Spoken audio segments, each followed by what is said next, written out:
Okay, good evening, everyone, and welcome to our Live with Colledge event. Testing, 1, 2, 3. We expect a rich and fascinating conversation tonight and are thrilled to be joined by Mr. Torsten Sanner, Managing Director of Compass Education Group, one of our favorite test prep companies in the Los Angeles area, as we check in about the present and future of college admissions testing. Tonight's broadcast is part of our College Admissions Literacy Series, a series dedicated to bringing students and families better information about higher education and better access to college admissions. My name is Tim Kent, and I am the admissions manager at Colledge.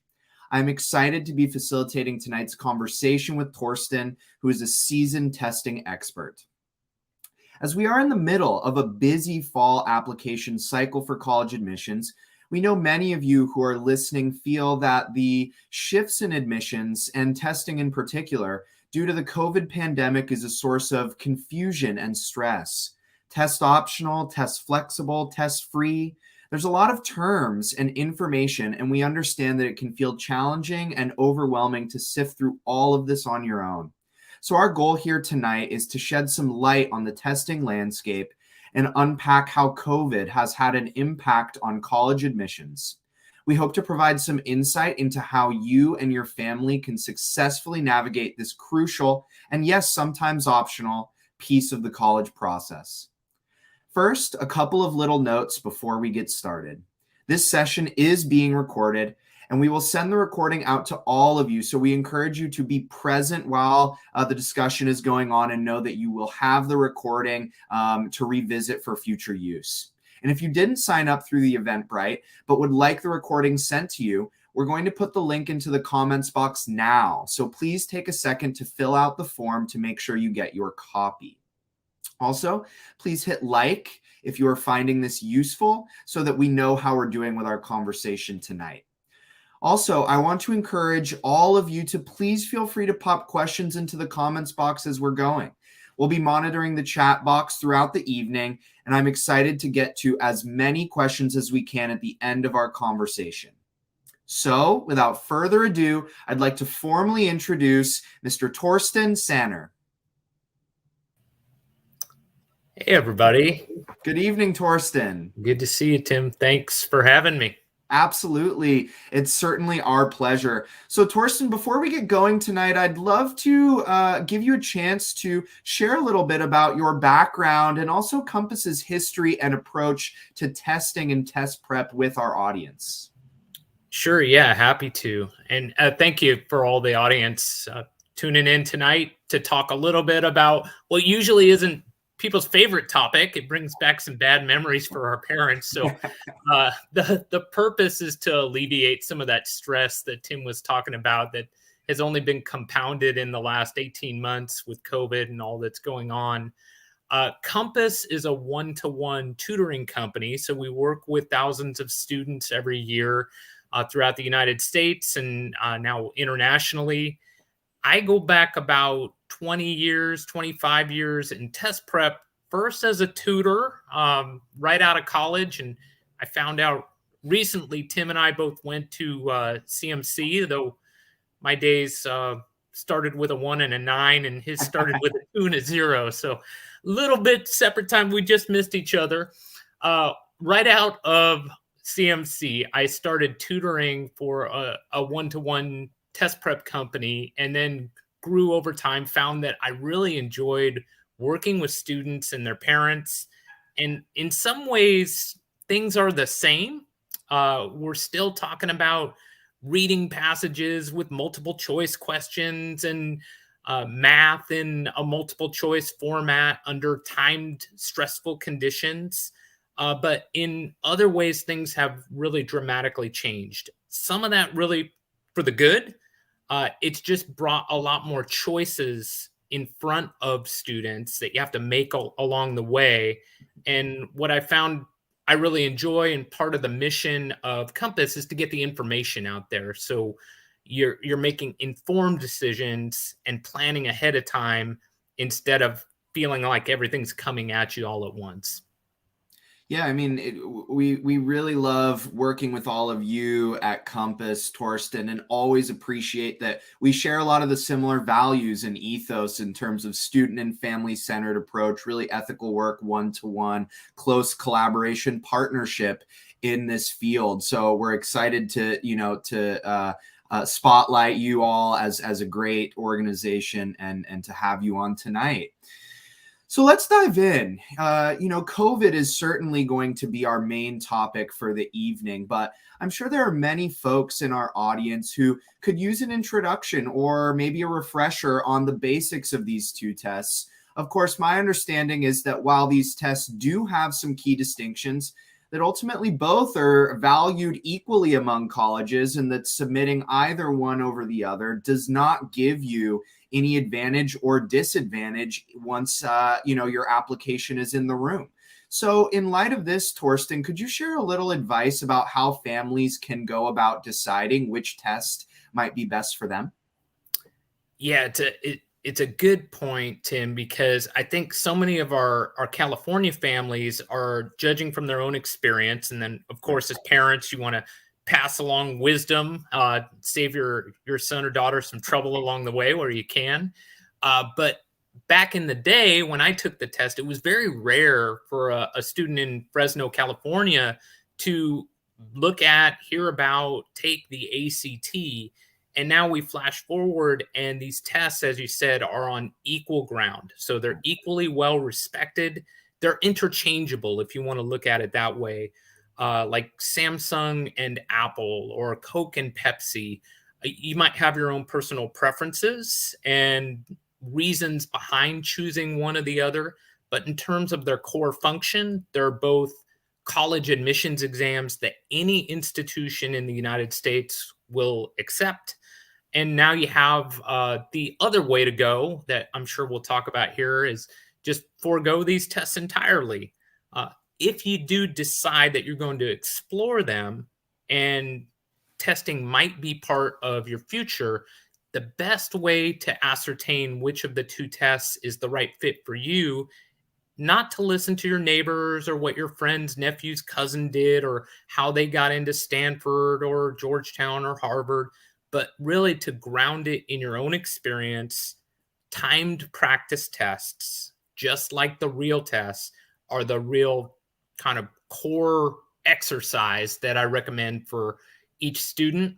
Takes a little bit of time, but it's well worth it, because at the end of that process, then you can rule in one path forward and then rule out the other one. You don't need to study for both exams to the full extent.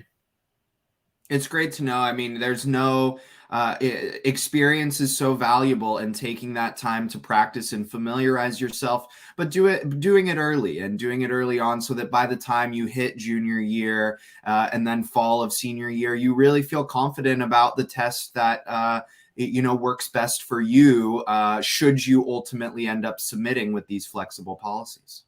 Yeah, that's exactly right. So I don't recommend students get started on formal preparation too early. But the PSAT is coming up here in just a couple of days. Some schools will give it tomorrow. That's an opportunity for a practice test. We give them at Compass on the weekends. There are other former tests that are out there in the public domain that you can take.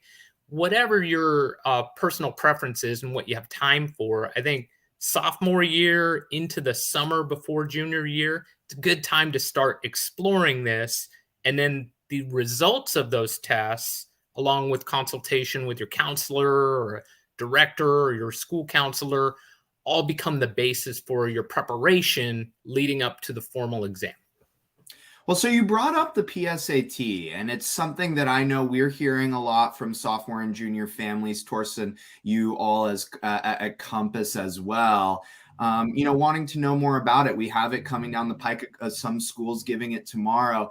Of course, we know that the PSAT is not submitted for college admissions. It's not considered as part of the application. So in light of that, but knowing that it's still something that students are going to take, how should families approach this test, and what ultimately is its main purpose in the testing landscape?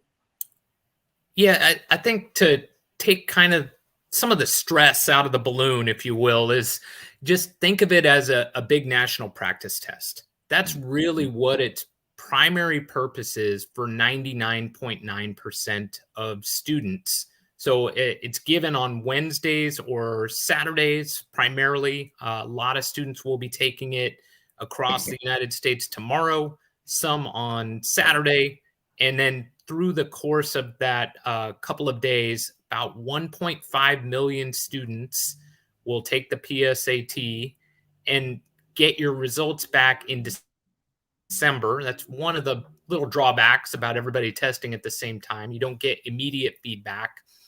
But the real underlying purpose of it is just to give you a heads up of, hey, where am I as a tester in junior year? What do I need to work on if I'm planning to take the real test, the real SAT? Largely that comes in spring of junior year. So it gives you a little advanced heads up of this is what's on my plate. I have 3-4 months before I need to take the real thing. What do I need to do as an individual to get myself in kind of peak shape for when it really counts?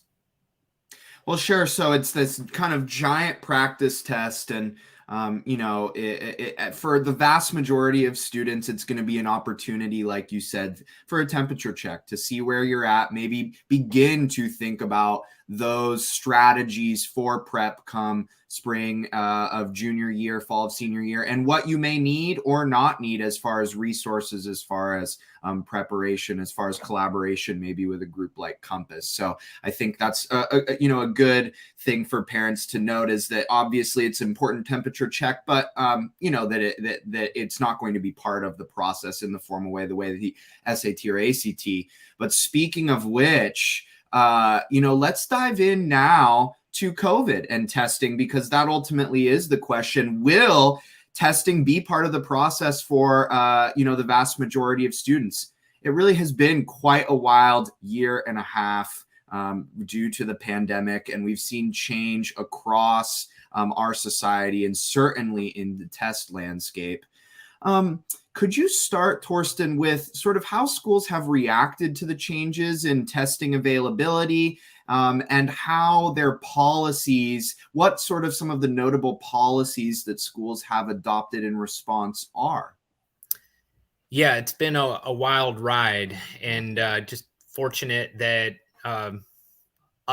from what I've heard from our schools and most of our students, people are safe and healthy, and I think that has been the primary focus and motivation behind some of the re-examination of testing and just what can practically get done on the ground.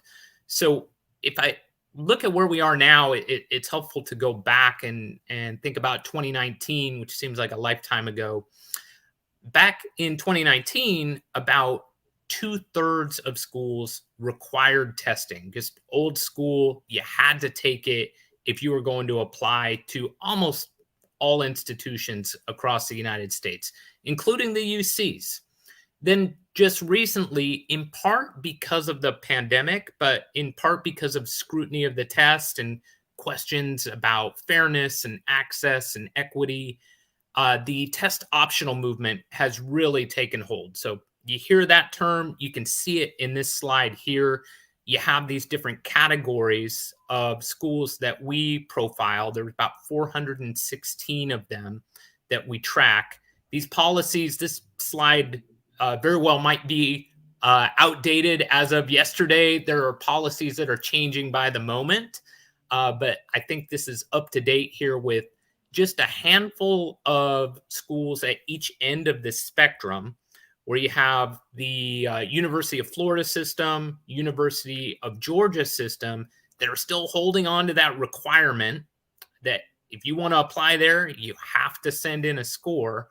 At the other end of the spectrum, our own UCs, our CSU system is completely test free. So if you were a student that was planning to apply solely to those institutions, you probably would want to engage with Colledge and talk to a counselor there about the different campuses and programs. You're probably not talking to me at Compass because testing doesn't need to be part of your picture. However, I would say about 95% of schools look like they're adopting and sticking with some version of test optional. What that means in practice is slightly different depending on the part of the country, the size of the institution, their former use of testing, how they regard and use those metrics in their own evaluation. Couple of different examples I can cite for you that are worth noting here on this slide. You've got those that said, hey, we're going to try this as a 1-year trial. So meaning more of a specific reaction to COVID, knowing that in Southern California, many students, even if they wanted to test, if they wanted to show off their strength, they had no opportunity to do so because of test site closures. Schools largely are where these tests are given, and they were not allowing students to congregate in a group and take the official exam. So no opportunity. And the colleges said, well, hey, we don't want to turn away applicants from great high schools in Southern California. We've got to allow them to apply and then highlight all the other aspects of their application. That's a slightly different test optional stance than those that have adopted it permanently. Some for more philosophical reasons, the mission of the school, and have been much more aggressive and forthright about saying, we will evaluate your score if you send it, but it's really not necessary for our process. You're not going to be advantaged by sending it in. You're not going to be disadvantaged by excluding it. So it depends on the school. And I think some of the language that we see coming out on the different websites, and as the decision makers make public statements, you can read into what their intentions are and where they fall on that spectrum. Well, speaking of which, Torsten, so we've got the data here and kind of the breakdown, this really helpful pie chart. But I know in our next slide, we actually see that some of these schools have reflected on the value of these tests and begun to comment. Any that stand out that we could highlight here for our audience, certainly some notable names and logos here that you could share with us. Yeah, I mean, in some ways, this is a little unfair because I'm highlighting some of the colleges that come up most frequently in our conversations. Of course, everybody's focused on these great institutions that are highly selective. So the Stanford, the Yales, the Georgetowns of the world are there.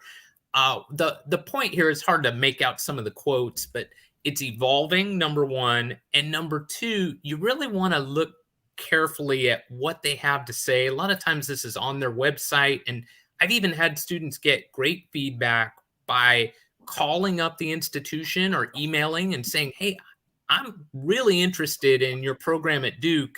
Can you tell me about your testing policy and whether I should submit or not? In a way, that's a kind of important demonstrated interest. It's the student taking it seriously. The one on this slide I'd point out here is Stanford up at the top. In January, they said, we expect to require testing again. And then in February, because conditions on the ground are changing and they didn't want to be insensitive, they said, we're going to extend test optional for another year. But even that example, you can kind of read between the lines there and figure Stanford is a place where they value testing. Mm-hmm. They are going to want to test if you can provide it. And all other things being equal, go ahead and apply with your best foot forward, all those other boxes checked that go along with a great application. And you should probably strongly consider getting a wonderful test score to go along with that. Well, so it seems like there's certainly a lot of nuance, and that there are schools that are, trying to provide that flexibility, open the door to a wider applicant pool. And so the interesting piece is sort of what it actually looks like in terms of the number of applications. And I'm sure there are a number of folks in our audience that are wondering, well, maybe there's a catch. Maybe it's that they're saying they're test optional, but really the students that are going to submit the tests are still going to have a bigger advantage. Are we finding that that's true based on the data? Yeah, again, my phrase of the day, it depends, but that's what's going to happen when you have I think nearly 3,000 institutions you could apply to. They're all tracking this slightly differently. On this slide, you've got some of the big names again, and a couple of examples that I think are worth pointing out here.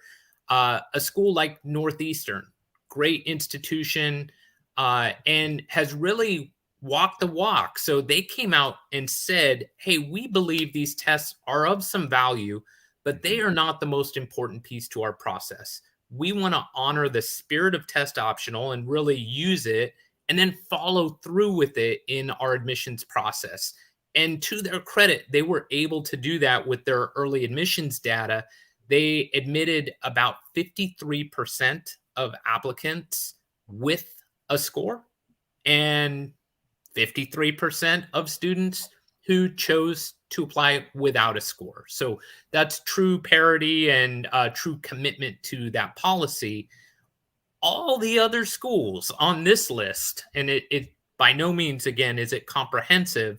These are slightly more selective colleges across the board. But take a Georgetown, for example. It's very difficult to get into Georgetown. Yeah, I think you're pointing to it there with your cursor. About 7% of students got in across the board. And the ratio of those who got in with a test score is about 2 times higher than those that got in without. I think it's about 4% to 7%. So I think if you click through that, then the multiplications or the little numbers in orange there come up at the top. They're a little hard to read, but it's 1.9 times more likely that you were going to get a yes from Stanford or from Georgetown if you applied with a test than without. It's important, though, Tim, to point out that my one phrase from science that I remember is that that correlation is not causation. So meaning that you just because you have a test or you're planning to apply to BU or University of Virginia doesn't mean you should automatically just go ahead and submit it and my chances of getting in are increased. It's correlated because think about the applicant pool. These are high achieving students, probably have great grades, and they're more than likely to be also great test takers. So they've evaluated their own score and said, hey, it's in my interest to go ahead and share this. And they put forward that strength along with a stellar GPA, transcript, and extracurricular activities. Sure. Well, speaking of that, so, we've got such fascinating data here, Torsten, and I know we've got a couple more slides that sort of continue to highlight this that we can show. It's such fascinating data. I'm so glad that you were able to share this, with us tonight. And so we see so many more applications hitting colleges, these test flexible requirements.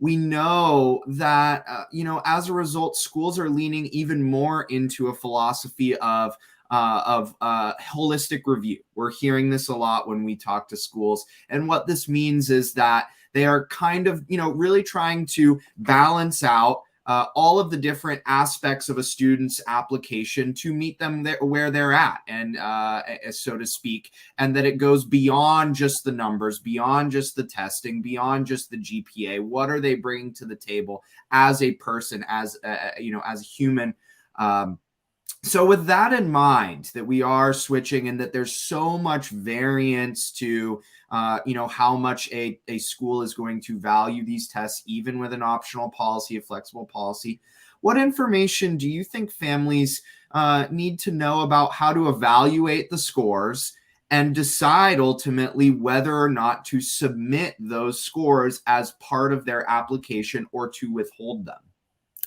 Yeah, I think those last two slides kind of give you a reality check, and Mhm, the mhm. the the contrast between what you might hear publicly and proclamations of more students admitted, more diversity, and more accessibility to college, which I think is one of the big wins of this shift of test optional. So if you're a believer in a access to a four-year college, that has increased across the board. There are more options than ever before.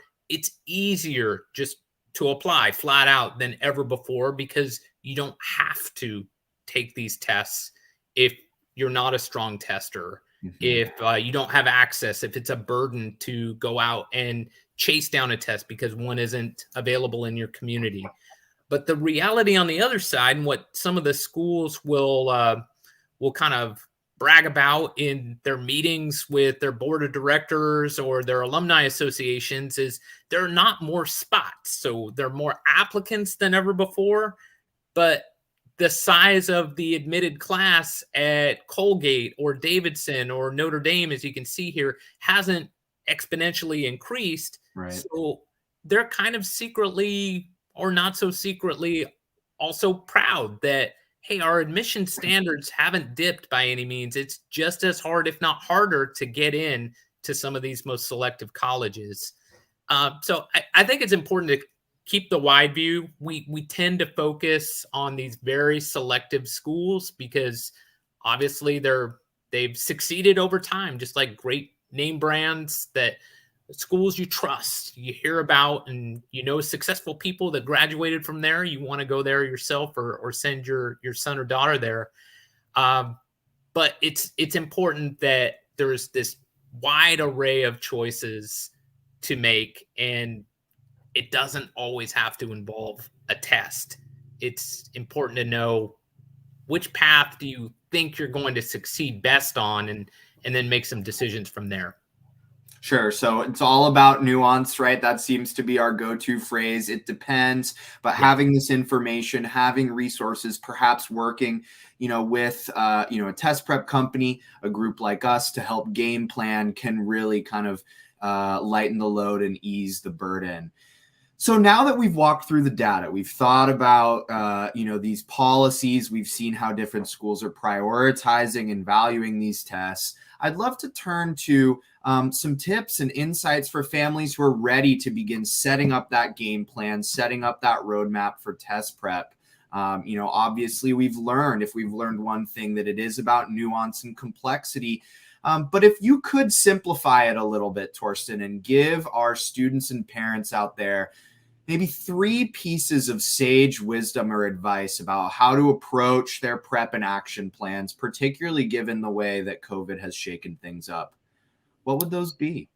sure. Well, I'll start with the general one, and it's listen to each other, be kind. It's stressful. Yeah. Largely, this process takes place in junior year, so it's one of the most intense, academically heavy times of a person's life. And I think we have some kind of faded memories of that process ourselves as we get older, but it's hard to remember how intense it can be, especially if you're a high achieving student with APs. So remember, this is all taking place in that context, and it's important to talk to your student, honor their wishes and input. Kind of related to that, I think second piece I would say is it's worth taking practice tests. It's kind of a marker of commitment to the process. If you're not going to show up for a practice test, you're probably not going to go the extra mile to dot all the I's and cross all the T's to make that stellar application for that Ivy League or that Stanford of the world that you want to get into. You might say you're interested, but it starts with going that extra mile. And in terms of practice tests, that means 4 hours. That's the length of the real SAT. To try that one out, compare that to 4 hours with an ACT experience. And that's a worthwhile, although lengthy endeavor.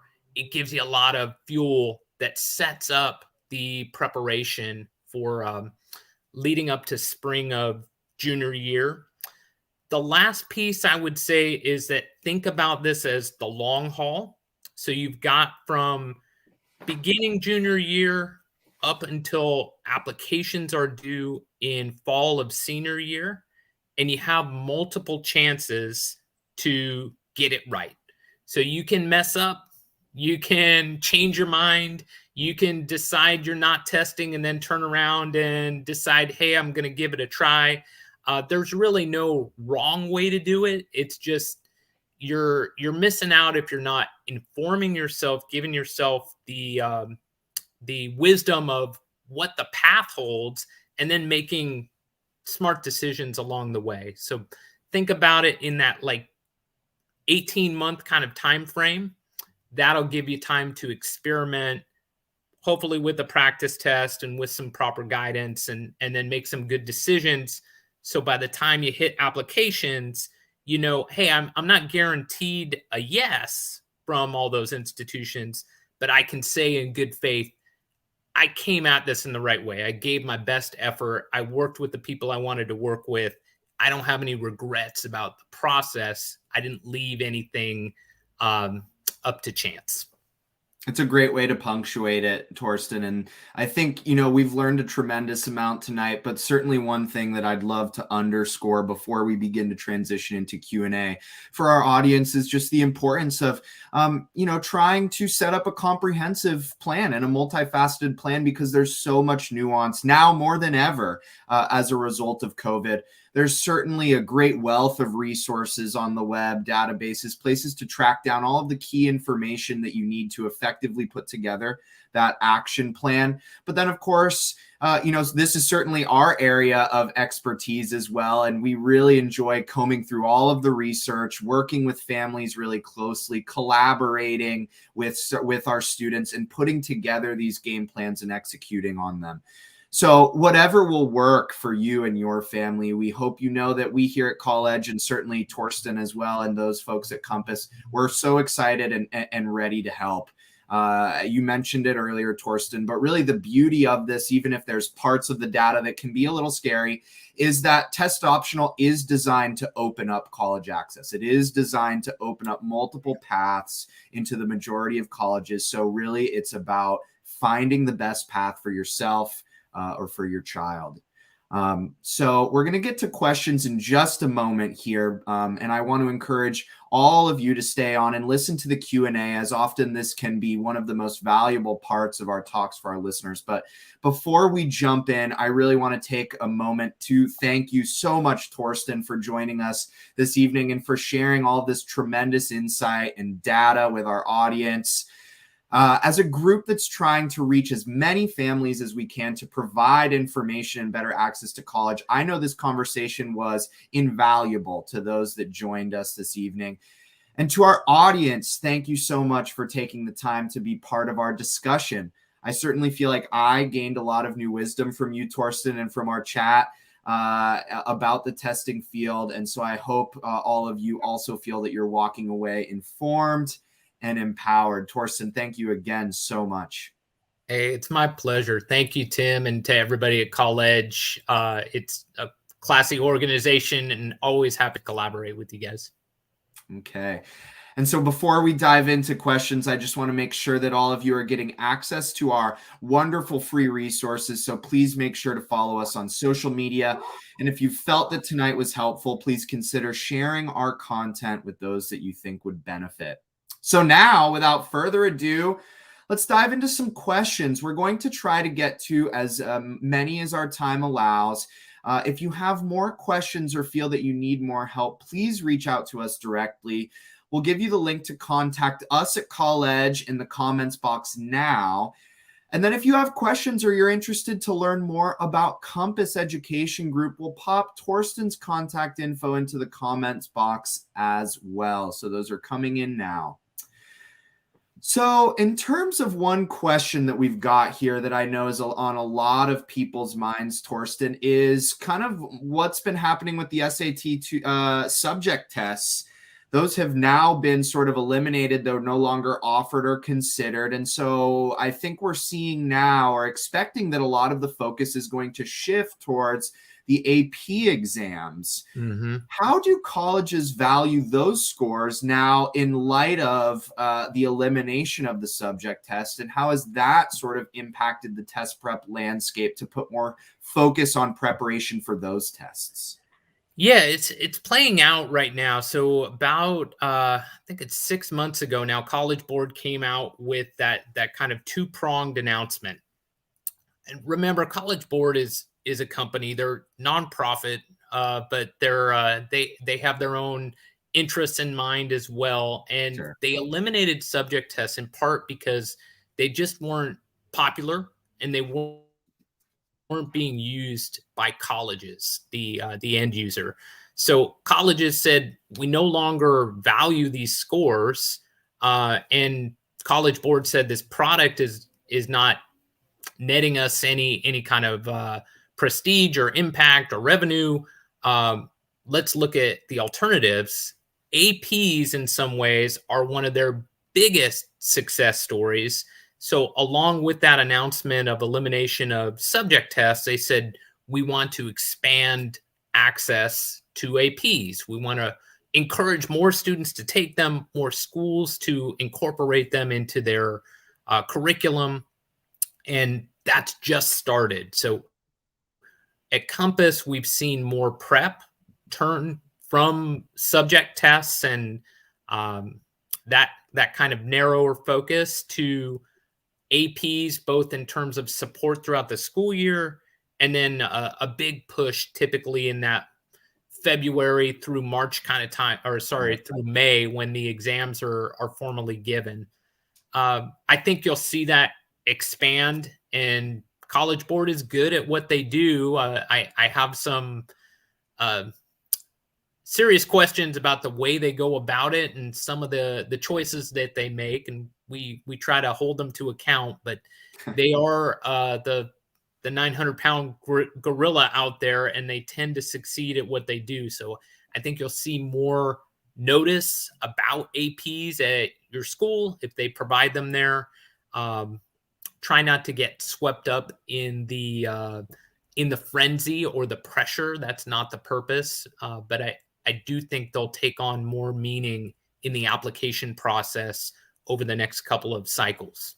Absolutely. And, another thing, right, is that the AP, as actually a former AP teacher myself, I taught AP US history. The AP is two-pronged. There is the exam, of course, and there is, a feeling, a weight to it. But your performance in the class itself is critical, especially considering the weighted nature of the GPA when you take on those rigorous courses. And these institutions, the selective schools, want to see rigor and want to see you do well in it. So it's not just about what happens at the end. Speaking of holistic review, it's about the process and really giving it your all to be the best student you can throughout the year, and not just focusing on, I've got to get a 5 or a 4 on that test. Right. Yeah, agreed. And I think that's evolving over time, but right now what we're hearing from colleges is just what you said. The focus is on the grade, what goes on your transcript, and then it's coming along with you're not hiding that score 1 through 5, and ideally those are working together. You have an A and a 5. That's an impressive record that you want to share, but that 1 through 5 metric is not right now as formal a part of the process as your SAT or your ACT score, or even what a subject test score was. It's kind of ancillary to the core grade that you receive. Sure, absolutely. So another thing, that I've heard, Torsten, and we're talking about the importance of a plan. We're talking about the importance and sort of the benefits in this landscape of starting early, and finding time for practice and prep. Is there such a thing as too much prep? That students or families can kind of go a little too far, start a little too early in that process?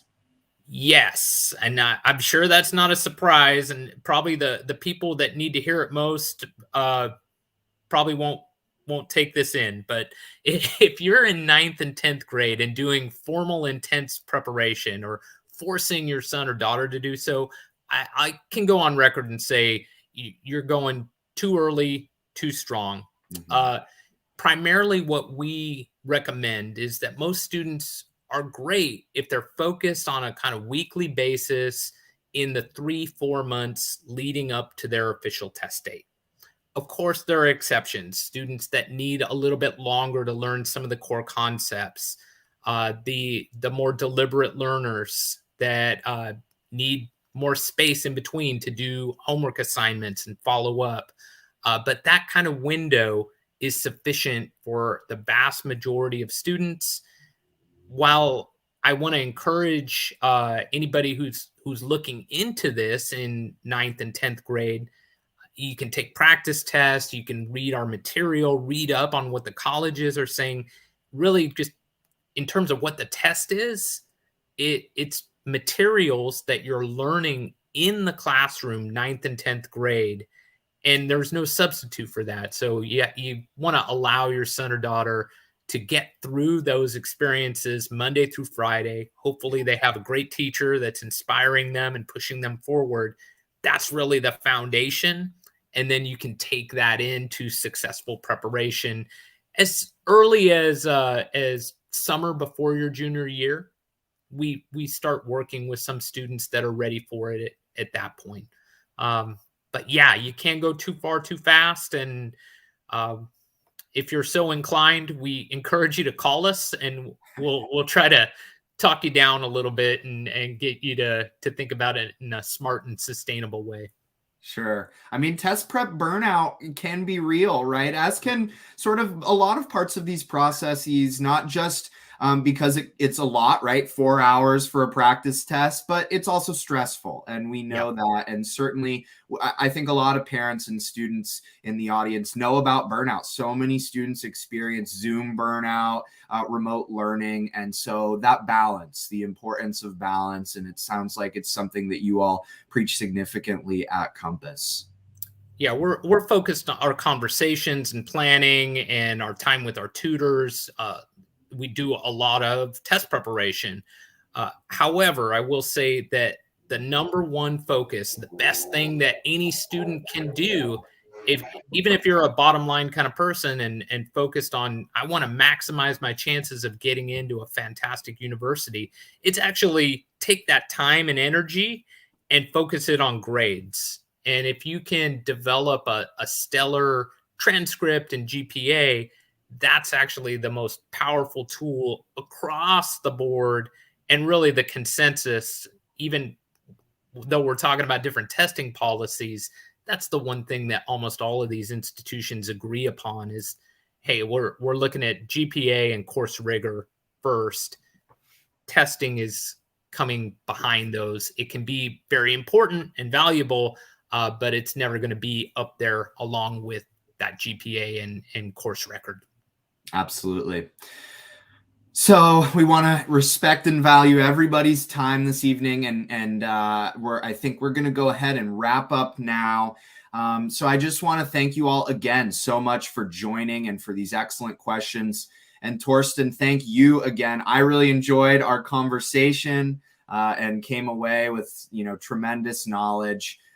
So thank you, Torsten, again for joining us and for sharing these nuggets of wisdom with all of us.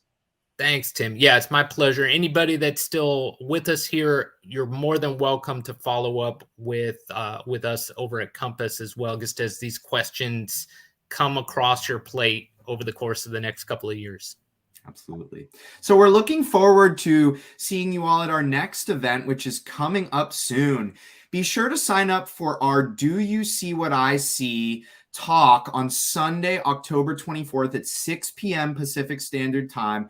Our very own application specialists, Tina Wynn and Brittany Quinones, will be sharing their expertise on what you need to know when filling out the application for the UC system, the deadline for which is just a little over a month away. This is always one of our most popular and informative events, so you won't want to miss it. We are going to paste the Eventbrite link into the comment box now. And so I hope you all have a great evening, everybody, and stay tuned to our social media channels for more information about our next event, Do You See What I See, and upcoming events and resources. Torsten, thank you to you, and I hope everybody has a wonderful night and a wonderful week. Hey, thanks so much. It's a pleasure. Take care, everyone.